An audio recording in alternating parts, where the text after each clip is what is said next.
diketahui, ya sudah ada angkanya. Kemudian sudut, dua buah sudut juga diketahui. Ya, tadi sudah disampaikan ada dua koordinat diketahui dan ada dua sudut yang diketahui. Nah, dari dua koordinat dan dua sudut, maka bisa dibuat suatu bentuk segitiga. Ya, jadi kalau ini ada sudut, diplot besar sudutnya. Kemudian dari besar sudutnya ini, maka Anda pertemukan titik yang lain. Ya. Nah, pertemuan dari dua koordinat dan dua sudut, maka diperoleh suatu titik yang lain. Ya, di sini ada titik P misalkan. Ya.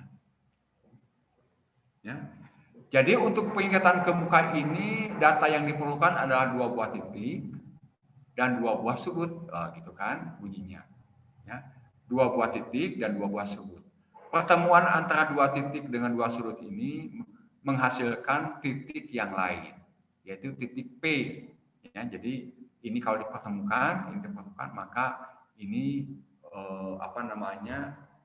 mendapatkan titik yang lain, yaitu titik P. Nah, sekarang masalahnya berapa titik P ini? Ya, berapa titik P ini? Ya, pertemuan antara dua sudut dengan dua koordinat. Berapa titik P ini? Nah, jadi kalau lihat sketsa ini, ya, kalau lihat sketsa ini, Anda bisa lihat, ini sketsa ini untuk mendapatkan titik yang lain dengan cara perpotongan ke muka. Nah, perpotongan ke muka itu tidak lain adalah dari sketsa ini, ya, dari gambaran ini bahwa pertemuan, ya, pertemuan atau perpotongan, nah gitu, ya. Pertemuan atau perpotongan dari dua buah titik koordinat.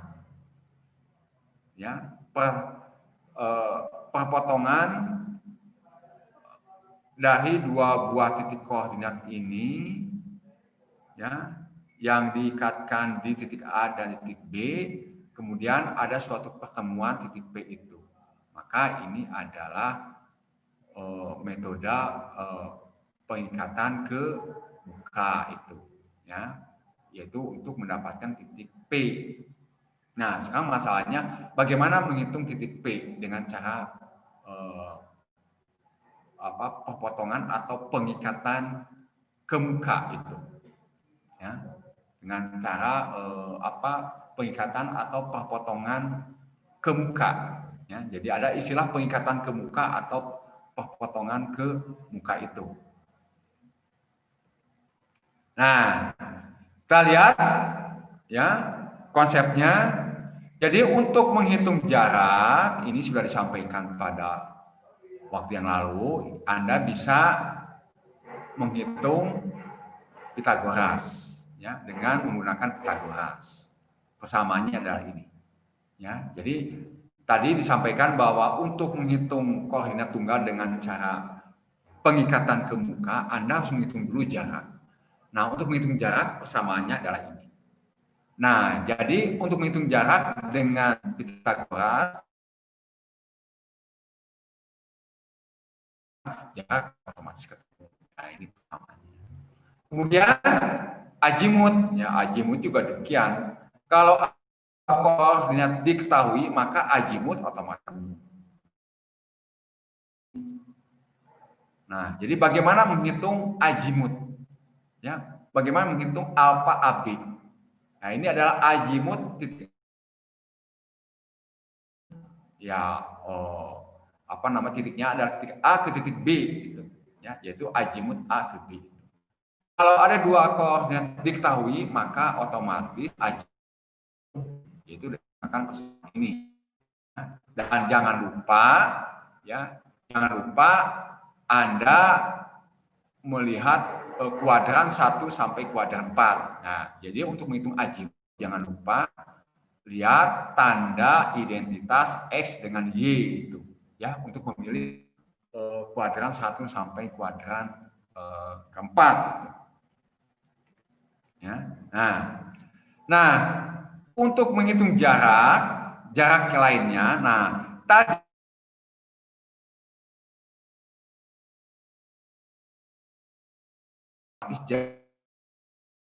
ada titik A dan titik B. A diketahui, B diketahui, otomatis DAB bisa ketemu. Nah, sekarang Anda mau menghitung koordinat P. Ya. Berapa koordinat P? Ya. Untuk menghitung koordinat P, Anda bisa dari titik A atau dari titik B. Ya. Anda bisa berangkat dari titik A atau bisa dari titik B. Ya. Nah, sekarang misalkan Anda menghitung titik B dari titik A, boleh. Ya. Titik B dari titik B juga boleh. Nah, misalkan dari titik A, untuk menghitung koordinat tunggal, yaitu titik B dari titik A, konsepnya Anda awal yang diketahui, itu kan? Nah, di sini A-nya sudah diketahui. Nah, kemudian Anda perlu jarak dari titik P. Nah, itu kan harus ada itu angkanya itu. Ya kan? Kemudian apalagi? Azimut. Azimut titik A ke titik P, yaitu azimut AP. Itu juga harus ada angkanya itu. Ya kan? Nah, sementara ya di sini tadi jarak dan azimutnya belum ada. Sehingga Anda harus menghitung dulu jarak dan azimutnya itu.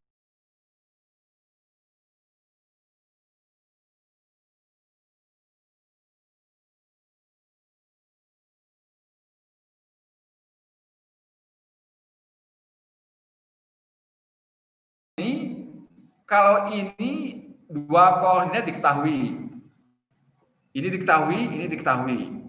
Nah, kalau A ke P, diketahui P-nya belum diketahui, belum ada angkanya itu. Jadi nggak bisa menggunakan persamaan ini.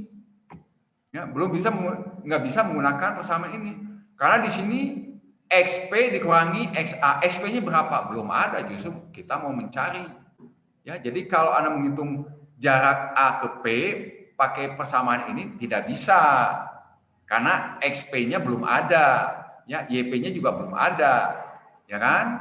Nah, sehingga bagaimana menghitung jarak AP, DAP? Nah, di sini ada rumus lain ya untuk membantu menghitung jarak dari A ke P, jarak dari B ke P itu. Nah, rumus yang lainnya itu adalah ini. Ya. Jadi nanti Anda menggunakan rumus ini. Bagaimana menggunakan rumus ini? Nah, nanti Anda tinggal menghubungkan data yang diketahui dengan data yang dicari. Nah, jadi ini rumus umumnya. Nah, ini bunyinya demikian. Ini kalau didefinisikan, ya, untuk menghitung jarak yang dicari, maka Anda persamaannya seperti ini. Ya, jadi bunyinya adalah jarak AB, ini jarak AB. Nah, ini kan DAB nih. Jarak dibagi dengan sudut yang ada di hadapannya. Sudut yang ada di hadapannya itu adalah yang ini. Ya. Sini ada sudut alfa. Nah, ini ada sudut alfa, ini ada sudut beta. Tuh. Dan yang ini adalah sudut gamma. Nah, ini sudut gamma. Ini mestinya di sini nih. Ini sudut gamma. Alfa, beta, gamma. Ya. Alfa sudah ada angkanya, beta sudah ada angkanya, maka otomatis gamma bisa dihitung. Ya, ingat sifat segitiga itu jumlah sudutnya adalah 180. Ya, jadi apapun itu bentuk segitiganya, maka jumlah sudutnya adalah 180. Jadi kalau ini diketahui, alfanya diketahui, betanya diketahui, otomatis gamma adalah sisanya itu, yaitu 180 dikurangi alfa dikurangi beta, maka ini adalah gamma. Ya, nah, ya, gamma. Nah, jadi ini adalah jarak DAB, ya. Jadi tolong diperhatikan, ini konsepnya adalah jarak dibagi dengan sudut yang ada di hadapannya, itu sudut gamma. Nah, itu sama dengan DAP, jarak DAP dibagi dengan sudut yang ada di hadapannya. Jadi ingat sudut yang ada di hadapan, ya, sudut yang di hadapan. Jadi DAP dibagi sinus beta, gitu kan? Gitu. Kemudian DBP, BP dibagi dengan sudut yang ada di hadapannya itu alfa. Jadi garis dibagi dengan sudut yang ada di hadapannya. Garis dibagi dengan sudut yang ada di hadapannya itu. Ya, nah, jadi caranya gitu. Jadi DAB dibagi dengan sudut yang ada di hadapannya itu. Nah, ini tolong dibaca, dipelajari dan dipahami. Ya, ini tolong dipegang ini. Itu. Ya, ini ada tambahan rumus lagi. Jadi ada rumus ini, Anda tolong pegang, rumus ini juga dipegang, hubungannya dengan KW juga dipegang, itu ya prinsipnya. Kemudian ada tambahan lagi rumus sinus, yaitu yang ini. Jarak dibagi dengan sudut yang ada di hadapannya. Ya, pokoknya bahasanya begitu. Jarak dibagi dengan sudut yang ada di hadapannya. Oke. Nah, dengan demikian nanti jarak bisa dihitung. Ya, jaraknya bisa dihitung. Nah, kemudian azimut, ya, azimut, Anda bisa menghitung dengan rumus yang ini. Kalau ada dua koordinat diketahui, maka azimut otomatis ketemu, ya. Kemudian tolong nanti kuadrannya dimasukkan, ya, itu. Ya, itu. Ya, dimasukkan. Nah, tadi kalau Anda mau menghitung koordinat dari titik A, maka XA ditambah dengan jarak, gitu kan, bunyinya itu jarak, ya, jarak ditambah dengan koordinat ditambah dengan jarak kali azimut. Jaraknya sudah ada, ya, yaitu dengan bantuan rumus ini, ya. Nanti DAP bisa dihitung dengan bantuan rumus ini, ya. Nah, itu, ya. Nah, kemudian azimut dari A ke P, mana bendanya atau sketsa gambarnya itu? Azimut A ke P, sudut yang dibentuk dari arah utara searah jarum jam sampai ke garis AP. Mana AP? A ke P. Nah, gitulah. Jadi caranya begitu, cara bikin sketsanya itu. Kalau ada notasi alfa AP, berarti garis A ke P. Jadi sudutnya itu dari utara searah jarum jam dan berhenti di garis AP. Nah, di garis AP-nya adalah yang ini. Berarti sudutnya adalah dari utara searah jarum jam dan berhenti di AP gitu. Nah, bendanya adalah ini. Nah, jadi kalau lihat sketsa ini pasti nilainya tidak akan lebih dari 90 derajat. Nah, kalau lihat sketsa ini, nih. Lihat aja sketsanya itu. Pasti angkanya tidak akan lebih dari 90 derajat. Nah, oke. Kemudian kalau azimut AB, ya azimut AB bendanya ini. Ya, sketsanya adalah ini. Jarak sudut yang dibentuk dari utara, kemudian ditarik ke kanan searah jarum jam dan berhenti di garis AB. Nah, gitu kan? Berarti alfa AB-nya adalah yang ini, gitu. Yaitu cara bikin sketsa, ya. Jadi Anda coba dibiasakan bikin sketsa, ya, supaya Anda familiar, supaya Anda lebih paham lah gitu. Mana AP, mana AB. Nah, kalau nggak digambar, Anda bingung sendiri nanti. Ya, apalagi nanti kalau koordinatnya banyak, nah itu lebih ruwet lagi, ya, karena nanti bentuk lahannya itu berkelok-kelok. Nah, paling tidak Anda latihan dari sekarang itu membuat sketsa, ya, sketsa AB, sketsa AP, kemudian sketsa nanti ada lagi, ada alfa AB ini, ya, gitu kan. Kemudian alfa BA, mana alfa BA? Kalau alfa BA bukan di sini tempatnya, ya di sini, di titik B ke A. Gimana cara bikin sketsnya? Tetap acuannya utara, ya, utara searah jarum jam sampai garis B ke A. Nah, bendanya adalah ini, Gitu. Ya, ini alfa BA. Ini notasi alfa AB dengan BA beda. Angkanya juga beda. Gitu. Nah, kemudian nanti kalau Anda berangkat dari B, menghitungnya dari titik B, berarti nanti ada azimut BP. Mana azimut BP?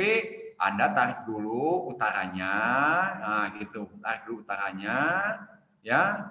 Ini BP utara searah jarum jam berhenti di garis BP.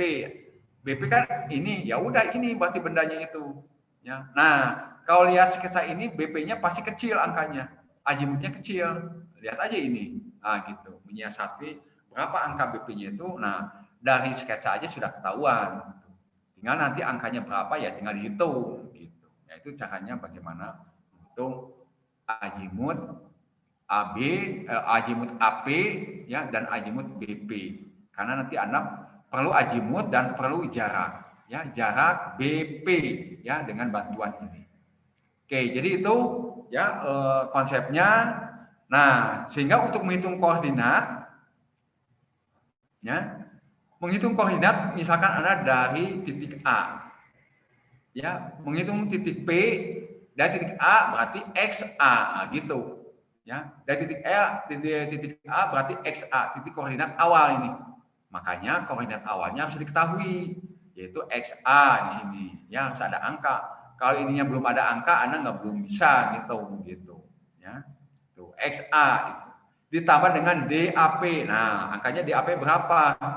Ya harus dihitung dengan bantuan ini. Ya, bukan menggunakan rumus ini. Ya, DAP-nya itu ya nggak bisa menggunakan ini, tapi menggunakan ini. Nah, gitu. DAP ya. Berapa DAP-nya itu? Nah, itu. Ya.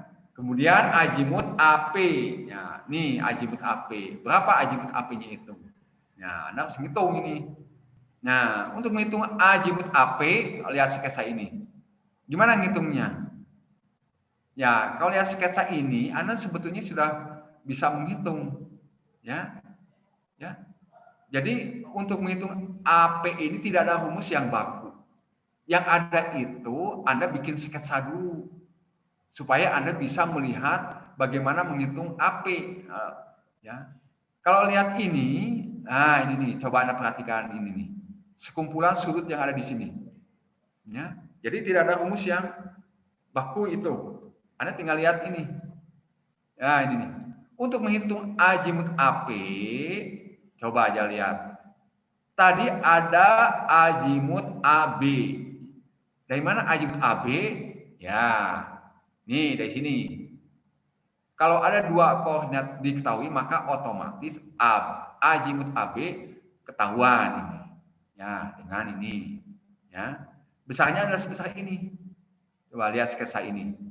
Untuk mendapatkan azimut AP itu tidak lain adalah azimut AB dikurangi alfa.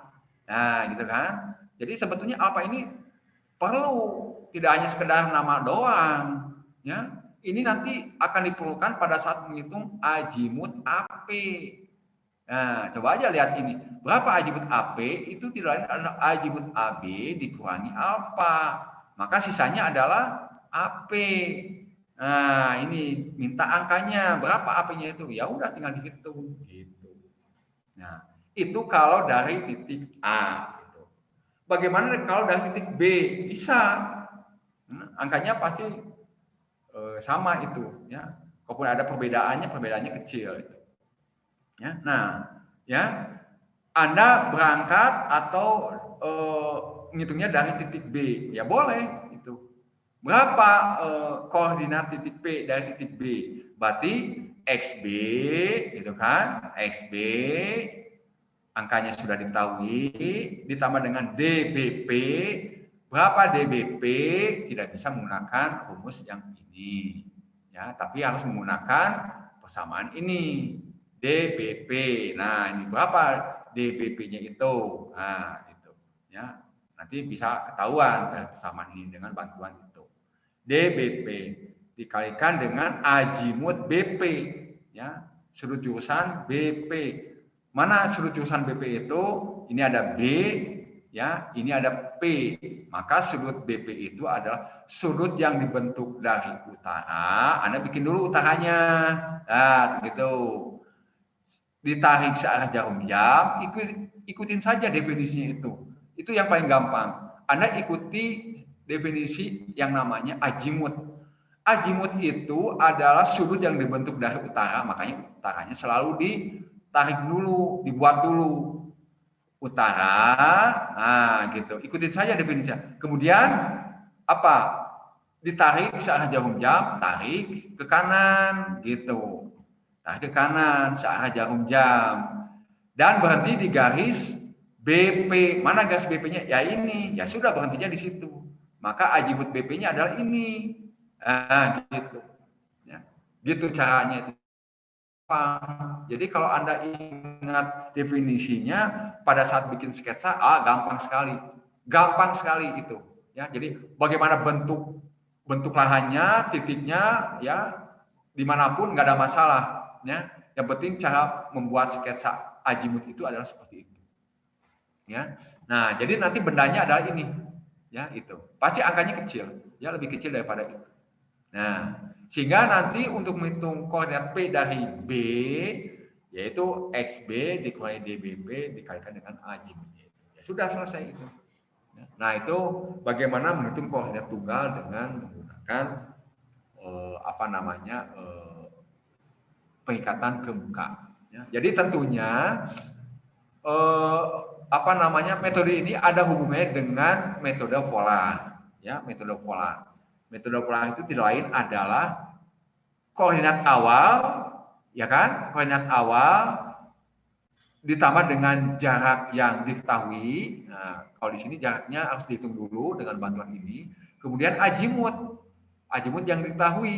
Kalau di sini azimutnya harus dihitung dulu. Nah, jadi ini sebetulnya metode pola juga sama. Baik lagi ke metode pola, ya. Jadi gitu. Hanya datanya saya yang berbeda. Oke, itu untuk metode ke muka, ya. Untuk metode ke muka. Oke, ini ada beberapa mahasiswa yang telat lebih dari 1 jam, ya. Jadi mohon maaf saja, saya tidak akan mengizinkan untuk Anda masuk karena ini kaitannya dengan metode yang sebelumnya. Jadi kalaupun Anda masuk, Anda juga bingung, ya percuma, ya percuma. Jadi kalau Anda mau memahami itu sebetulnya diikuti dari awal, dari metode pola, ya metode pola, kemudian metode pengikatan ke muka. Ya, kalau Anda